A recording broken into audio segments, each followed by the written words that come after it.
Alright, so, hi, everyone. Thanks for watching another one of my videos.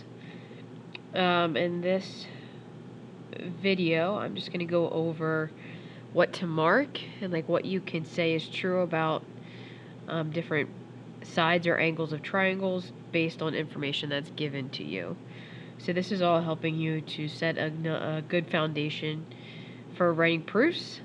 And I just apologize that I sound the way that I do because I currently cannot breathe through my nostrils. So here we go. My voice is about an octave lower than normal, but it's fine. I can still communicate. So I have about 7 examples I'm going to go through. Each one is like separate from the other one. So like even the first 3 examples, like the diagrams will all look exactly the same, but they're just like different scenarios.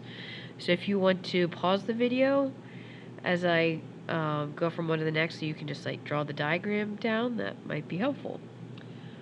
So in the first one here, there's our diagram, our 2 triangles, and I tell you that D is the midpoint of AC.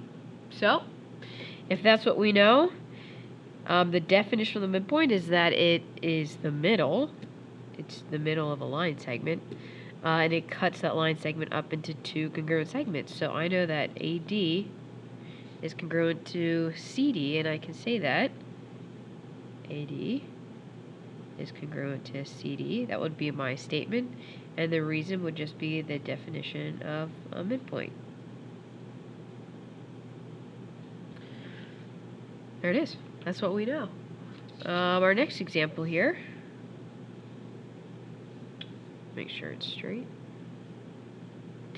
Okay, same diagram, but now the information I'm giving you is I'm saying triangle ABC is an isosceles triangle where B is the vertex angle. So right here, ABC, B is the vertex angle. Well, what do we know about isosceles triangles?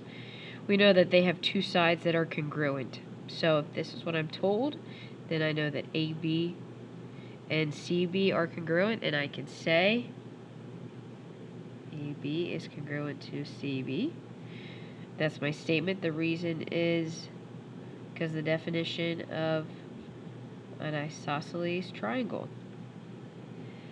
I know this is true based on what is true about isosceles triangles. Okay? Next one. Same diagram. Now, I'm not giving you any information. Is there anything that we know in this diagram just because of the diagram itself or how it's drawn? Well, yes, there is something that we know. We know that this side right here is congruent to itself. So that kind of seems, or maybe to you that seems either insignificant or obvious.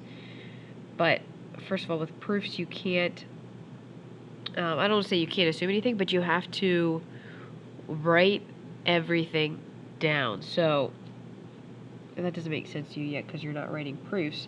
But like we have to say that BD is congruent to BD.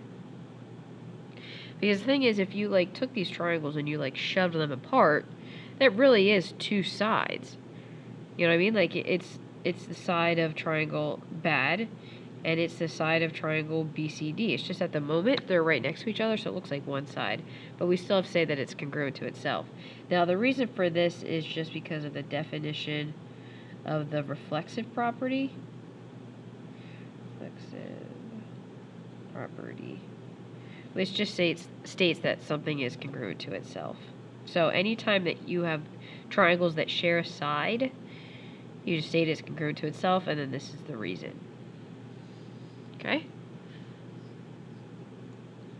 Alright, my 4th diagram here. So I have 2 different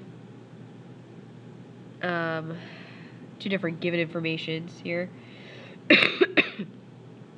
We'll just do one at a time. So this notation here, these double L's, that means parallel lines. So AB is parallel to CD. So anytime I'm working with parallel lines, what I like to do is highlight them.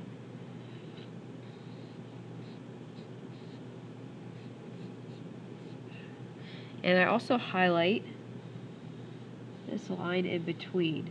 And I like to make the Z stick out. So it's a pink Z. So if you do that, I mean, you don't have to use an actual highlighter. You could just maybe go over it darkly with your pencil. But when we have parallel lines and a transversal, that might remind you of a diagram that we studied for a couple weeks here. What's true about angles 1 and 4? They're alternate interior angles. And when these lines are parallel, they're going to be congruent. So I could say angle 1 is congruent to angle 4 because of the definition of alternate interior angles. So it's just easier to see the angles if you make the Z. Like the angles 1 and 4 are the angles like created by the creases of the Z.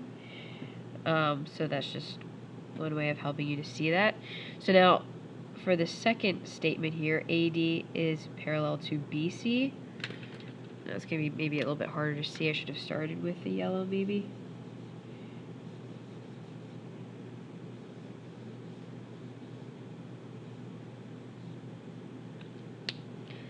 So now, given that these two lines are parallel, you can see this yellow Z that we have. Now we can say that angle 3 is congruent to angle 2 for the same reason, definition of alternate interior angles. So given one pair of parallel lines will give you one pair of congruent angles. If we were given both of them, then obviously both of the angles would be congruent. But I always say it's helpful to make, to make the Z, as I think it makes the angles that you have, like the alternate interior angles, like a little bit easier to identify. So there you go. I've got 3 more. All right. So for my 5th diagram here, now this one I made it a little obvious that of course these triangles aren't congruent, but for the given information I said BD bisects angle ABC. So this line here, is bisecting this angle.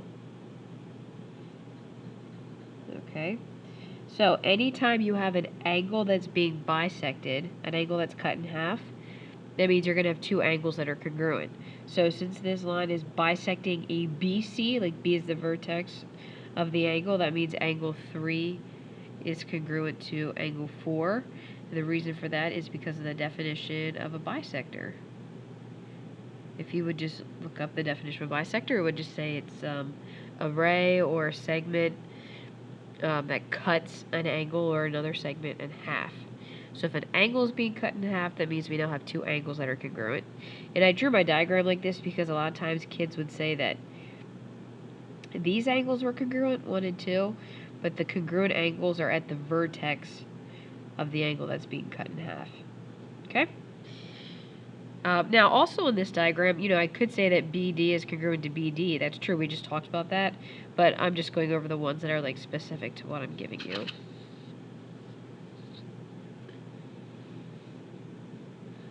All right, and my next diagram here, this is what I have. Here's my 2 triangles, and you have nothing, or I'm not giving you anything.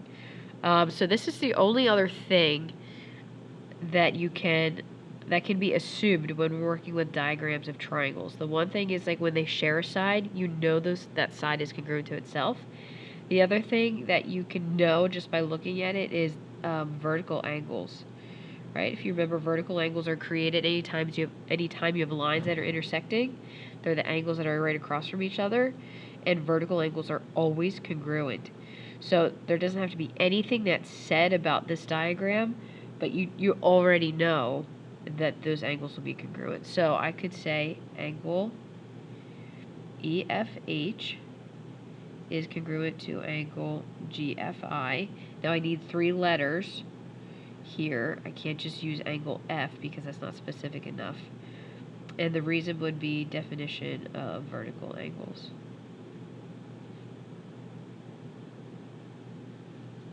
Okay, so then I can just mark them congruent. Oh, I didn't even mark these. Alright, and the last one here, same diagram, but now I'm telling you that GH bisects EI. So this line here is bisecting EI. So again, you're thinking about a bisector. What does that do? It cuts something in half. What's being cut in half? A line segment. So that means I'm going to have 2 line segments that are congruent. So if EI is what's being chopped in half, then I know that they're going to be congruent, so I'm going to mark them, and I can say EF is congruent to IF because of the definition of a bisector.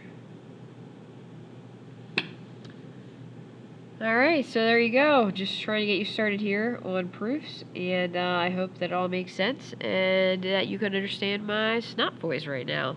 Thanks. Bye.